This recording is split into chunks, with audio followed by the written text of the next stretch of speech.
The 13-Story Treehouse, Monkey Mayhem by Andy Griffiths. Chapter 9, The Adventures of Superfinger.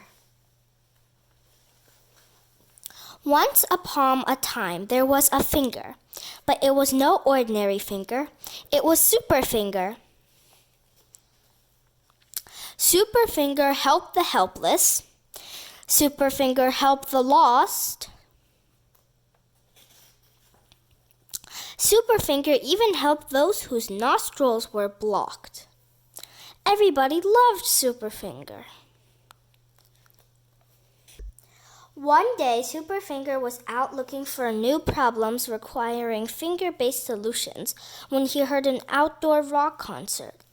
Flying in for a closer look, Superfinger could see that on stage was his favorite guitarist, Jimi Hendrix. But as he watched, Superfinger noticed that Jimmy was in trouble. He'd started a guitar solo that was so epic he didn't have enough fingers to play it. This looks like a job for Superfinger. Superfinger flew onto the stage and launched himself headfirst at the fretboard of Jimmy's guitar.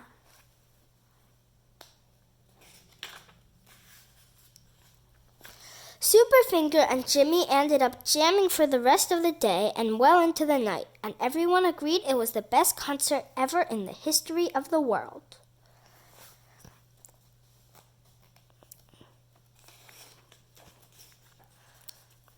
Chapter 10, The 13-Story Monkey House. Well, what do you think? I said. It's great, said Terry. It's the best story we've done all year. It's the only story we've done all year, I reminded him. Come on, let's write the next one. We were just about to get started when the doorbell rang. Hey, Terry, called Bill. Got another package for you. Oh, great, said Terry. It must be my replacement sea monkeys. Replacements? I said. Yeah, said Terry. I rang the sea monkey company and told them what happened. They said they'd send some more eggs. They were very sorry. They were sorry? I said, you'll be the one who's sorry if you get another sea monster. But Terry wasn't listening to me. He was already on his way to the front door. I waited for a while, but Terry didn't return. I figured he must have gone straight to the lab to make his new sea monkeys. So I went down to see, and sure enough, there he was. I've done it, he said, holding a jar up to the light. These are definitely sea monkeys. Congratulations, I said. Are you happy now? Terry shrugged. Nah, not really, he said. Sea monkeys aren't that interesting after all. Never mind, I said. Let's get back to work. Soon we were back at our table, about to start work on the next story when we heard a loud crash. What was that? Said Terry. I don't know, I said, but it sounds like it came from the lab. We both jumped up and rushed to the elevator. As the doors to the laboratory slid open, we were greeted with a scene of total chaos. There were monkeys everywhere, and they were wrecking everything.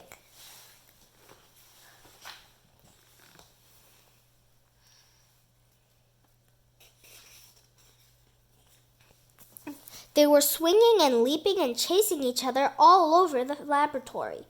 The noise was deafening. Oh no, said Terry. I hope my sea monkeys are all right.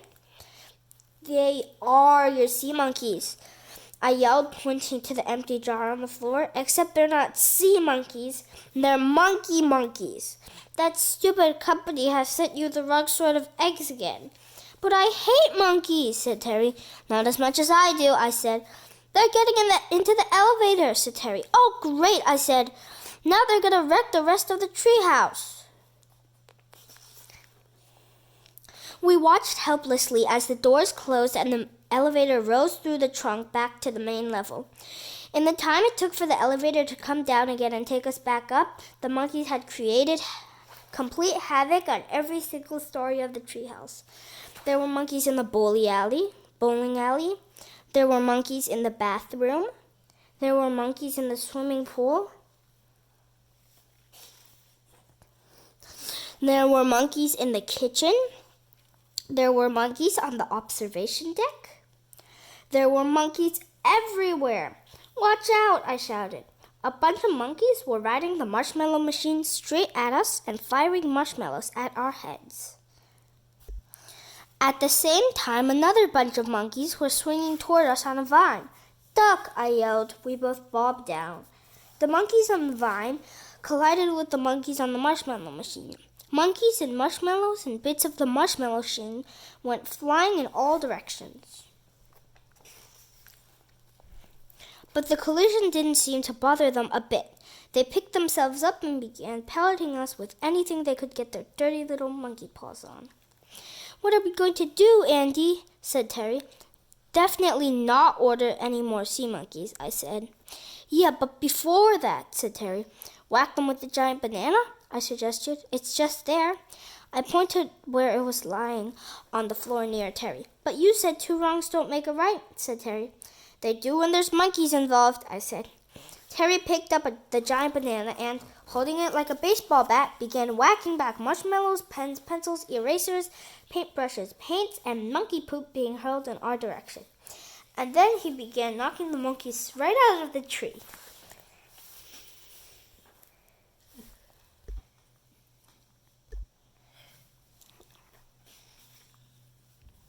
But then the strangest thing happened. As fast as Terry could knock the monkeys out of the tree, they climbed back up again. But not to continue with their crazy rampage. It was simply to sit and watch him. Or, more to the point, to watch the giant banana. As Terry swung, more and more monkeys came to sit quietly in front of him. Why are they just sitting there? Said Terry. They seem to really like the banana, I said. Just keep waving it slowly back and forth. I think you're hypnotizing them.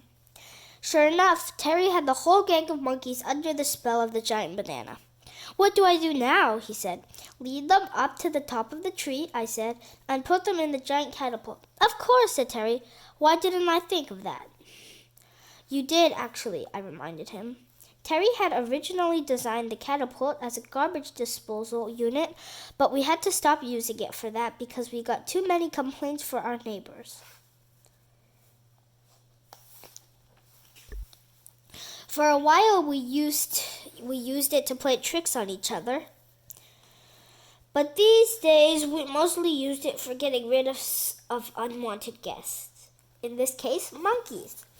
I followed Terry as he led the monkeys up to the top of the tree and helped him load them into the catapult. You'd better put the giant banana on board too, I said, just in case they come back looking for it. Done, said Terry, strapping the banana to the mesmerized monkeys. All right, I said, prepare to launch. The enormous arm of the catapult hurled the monkeys and the giant banana up into the air and far, far, far away. We did it, said Terry. Yes, I said, now we can get back to finishing our book. Chapter 11, The Giant Gorilla. But before we could get back to finishing our book, we had to clean up the mess the monkeys made. Finally, after about 10 million trillion gazillion years, we had everything back to normal and we were ready to start work again. I had just finished writing the words, once upon another time, and Terry had just finished pointing out that I had misspelled upon again when the table started shaking. Quit shaking the table, I said. I'm not shaking the table, said Terry. I thought you were shaking the table. I'm not shaking the table, I said as the treehouse began to sway. Quit swaying the treehouse, said Terry. I'm not swaying the treehouse, I said. I thought you were swaying the treehouse. It's not me, said Terry. I think it's that giant gorilla down there. But why would a giant gorilla be shaking our tree? I said. Beats me, says Terry. It's not like it's a banana tree. Of course, I said. That's it. To the gorilla, it is a banana tree. A giant banana tree. Huh? Said Terry. Isn't it obvious? I said. The giant banana we catapulted must have landed on a distant tropical island where the giant gorilla lives and found it and it found the giant banana and ate it. and loved it so much that it made a boat out of the giant banana peel and used its giant nostrils to track the giant banana scent all the way back here, and is now shaking our tree in the mistaken belief that it's a giant banana tree. It seems a little far-fetched, said Terry. All that trouble for a giant banana? A giant banana, I reminded him, with extra giant banana flavor. Just then we heard the unmistakable roar of a giant gorilla that has traveled across the ocean in a giant banana peel boat in search of giant bananas. I think you could be right, said Terry. It will certainly explain why it's here, shaking our tree. What are we going to do? Give it more giant bananas, of course, I said. We can't, said Terry. The monkeys broke our banana enlarger. Can't you fix it? Maybe, but it would take too long, said Terry. They've completely pulled it apart. Well, we've got to do something, I said, before it shakes the treehouse to pieces. Banana! Roared the giant gorilla. Banana! There are no bananas here, shouted Terry. Well, there was, but not anymore. Banana! Roared the gorilla in response. It's no use, I said. Apart from the word banana, I don't think it speaks in English. And then, just when we thought the day couldn't get any crazier, a little white stretch limousine pulled up at our front door, and a chauffeur in a fancy uniform got out and rang the doorbell. We're up here, I called down to him. Which one of you is Terry? He said. Me, said Terry.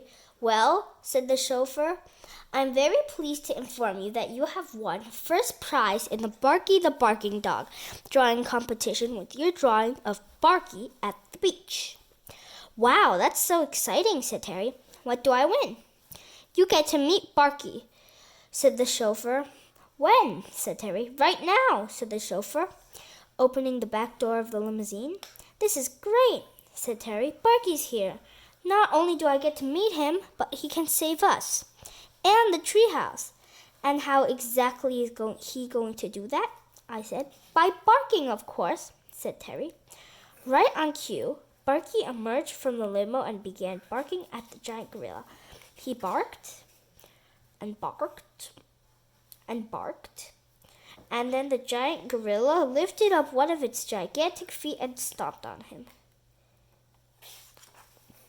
We watched as the chauffeur scooped Barky up and carried him into the limo. Do you think he's okay? Said Terry. Well, he's still barking, I said. I didn't even really get to meet him, Terry. Meanwhile, the gorilla wasted no time in getting back to shaking the tree, only this time even harder than before. Oh no, said Terry. We really are in trouble. Even Barky couldn't save us. What are we going to do? Say goodbye to the treehouse, I said, and say hello to the monkey house. Without the treehouse, we'll have nowhere to live and nowhere to write books.